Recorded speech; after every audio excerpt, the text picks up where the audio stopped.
நம்மளுடைய கோயில் பயணத்தில் இன்னைக்கு பார்க்கக்கூடிய கோயில் அதி அற்புதங்களை உள்ளடக்கிய பிள்ளையார்பட்டி கற்பக விநாயகர் கோயில். இந்த கோயில் சிவகங்கை மாவட்டத்தில் இருக்கக்கூடிய காரைக்குடிக்கு பக்கத்துல அருகாமையிலே இருக்கக்கூடிய ஒரு கோயில்.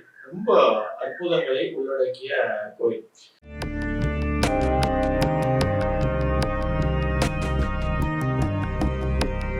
நமஸ்காரம். ரகசிய உண்மை நேயர்கள் அனைவருக்கும் என்னுடைய அன்பான வணக்கங்கள், வாழ்த்துக்கள். அடியார்கள் வாழ, லங்கன் நகர் வாழ, ரகோபந்தன் தமிழ் நூல் வாழ, கடல் சூழ்ந்த மண்ணுலகம் வாழ, மனவாள மாமனியே இன்னும் ஒரு நூற்றாண்டு வாழி. குடவரை கோயில் அப்படின்னு சொல்லணும் அப்படின்னா இந்த கோயிலுக்கு ரொம்ப பொருத்தமான ஒரு கோயிலாக இருக்கும். இந்த கோயிலுடைய விசேஷம் எல்லோருக்குமே தெரியும். ஆனால் இது வாஸ்துடிக்கலா எவ்வளோ இந்த கோயிலுடைய மகிமைகள், அதனுடைய மகத்துவங்கள் என்ன அப்படின்றது இந்த வீடியோல நான் ஷேர் பண்ணிக்கிறேன். இந்த கோயில் கிட்டத்தட்ட 7ஆம் நூற்றாண்டு சம்பந்தப்பட்ட ஒரு கோயில். அதாவது மலையை குறைஞ்சு இந்த கோயிலை உருவாக்கப்பட்டதாக கூறப்படுகிறது. அது உண்மையும் கூட. ஆக்சுவலா இந்த கோயிலுடைய அமைப்பே தென்மேற்கு சம்பந்தப்பட்ட ஒரு கோயில். மலை அப்படின்ற ஒரு விஷயம் தெற்கும் மேற்கும் சார்ந்து இருக்கக்கூடிய ஒரு கோயில். அதோட ரொம்ப விசேஷமா பார்க்கணும் அப்படின்னா இந்த கோயிலுடைய புஷ்கரணி வடக்கு சார்ந்து இந்த கோயிலுடைய குளம் இருக்கும். அதுதான் இந்த கோயிலுடைய ஒரு மிகப்பெரிய பலம் அப்படின்னு நம்ம சொல்லலாம். இந்த கோயில் காலை 5:30 மணி வாக்குல நடை திறக்கப்படும். இந்த கோயில் அதுவும் விநாயகர் எஸ்பெஷலி நம்ம சொல்றோம் அப்படின்னா இந்த விநாயகருக்கு விபூதி அபிஷேகம் அப்படின்றது ரொம்ப விசேஷம். இந்த கோயில் வழிபடுற ஊர் மக்களும் செல்வ செழிப்போடு இருக்கிறாங்க அப்படின்றது தான் நம்மளுடைய ரிசர்ச் ஃபண்டிங்ல கண்கண்ட ஒரு உண்மை.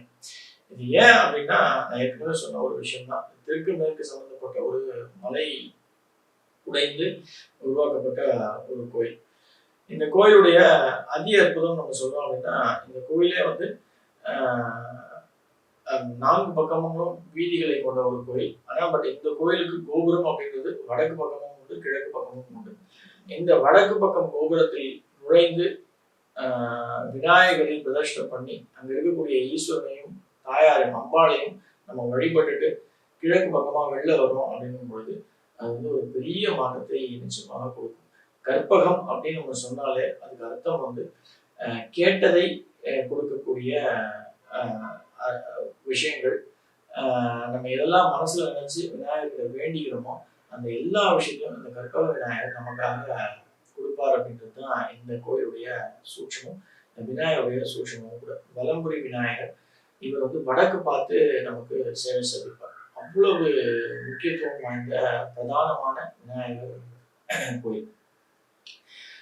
பிள்ளையார்பட்டி அப்படின்னு நம்ம சொல்லிட்டோம் அப்படின்னாலே இந்த கற்பக விநாயகருக்கு ஒரு ஈடு இணையே கிடையாது.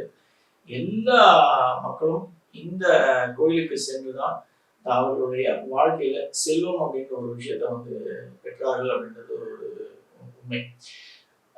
இந்த கோயில்ல தேவஸ்தானம் உண்டு. அந்த தேவஸ்தானம் நீங்க வெளில எங்கேயும் தங்கி இங்க போய் இந்த கோயிலை நீங்க சேவிக்கணும் அப்படின்றது அவசியம் கிடையாது. இந்த கோயிலுடைய தேவஸ்தானமே பிள்ளையார்பட்டி விநாயகருடைய தேவஸ்தானமே நாட்டுக்குடி செட்டியார்கள் அந்த கம்யூனிட்டி பீப்புள் கோயிலை வழிநடத்தி கொண்டு வருகிறார்கள். அந்த இதுலயும் தங்கறதுக்கும் ரொம்ப கம்மி தான். நீங்க இந்த கோயில போய் நீங்க தங்கி காலையில நேரமே சொன்ன மாதிரி 5:30 மணிக்கு முதல் சேவை உண்டு. 5 to 6 மணிக்குள்ள திறந்து நடை திறக்கப்பட்டு சிறப்பாக நமக்கு அலங்காரம் பண்ணி விநாயகரை நம்ம சேவிக்க முடியும். அப்படி நீங்க சேவிக்கிறீங்க அப்படிங்கும்போது முதல் சேவையா பண்ணும்போது நீங்க வாழ்க்கையில உச்சத்துல செல்வம் அப்படின்ற ஒரு விஷயத்த உங்களால கோயிலுக்கு நீங்க எப்பெல்லாம் போகலாம் அப்படின்னா நிச்சயமாக விநாயகர் சதுர்த்தி அன்னைக்கு சேவிக்கிறது அப்படின்றது ஒரு பெரிய வரப்பிரசாதமாக இருக்கும். அது ஒரு பெரிய பிராப்தமாகவும் இருக்கும். அந்த கோயிலுக்கு நீங்கள் அந்த நாட்களில் போய் நீங்கள் வழிபடுறீங்க அப்படின்னும் போது இது உங்கள் வாழ்க்கையில் மிகப்பெரிய ஏற்றமும் முன்னேற்றமும் நிச்சயமாக இந்த விநாயகர் பிள்ளையார்பட்டி கற்பக விநாயகர் ஒவ்வொருவருக்கும் நிச்சயமாக கொடுப்பார் அப்படின்றது ஒரு நிதர்சனமான திண்ணமான ஒரு உண்மை. இந்த கோயில் நான் எவ்வளோ சொன்னாலும் இந்த கோயிலுக்கு நீங்கள் போய் வேண்டி விரும்பி வணங்கி நீங்கள் அங்கே தங்கி இருக்கீங்க அப்படின்னும்பொழுது நிச்சயமாக பெரிய மாற்றங்கள் ஏற்படும். இந்த கோயிலுக்கு இன்னும் ஸ்பெஷலாக சொல்லணும் அப்படின்னா அபிஷேகம் அப்படின்றது பால் அபிஷேகம் விநாயகருக்கு தினந்தோறும் உண்டு. அதில் நீங்கள் கலந்துக்கிறீங்க அப்படின்னும்போது, இல்லை உபயமாக இருக்கீங்க, இல்லை அதை நீங்கள் பார்க்குறீங்க அப்படின்னும்போது, விநாயகர் நிச்சயமாக உங்கள் வாழ்க்கையில் பெரிய மாற்றங்களும் ஏற்றங்களையும் செல்வம் ரீதியாக நிச்சயமாக கொடுப்பார் அப்படின்றது தான் உண்மை. நன்றி. ஆழ்வார் ஆச்சாரியன் எம்பெருமானார் ஜீயர் திருவடிகளே சரணம். ஆண்டாள் பிச்சுக்கலிங்கம் திருவடிகளே சரணம் சரணம் சரணம்.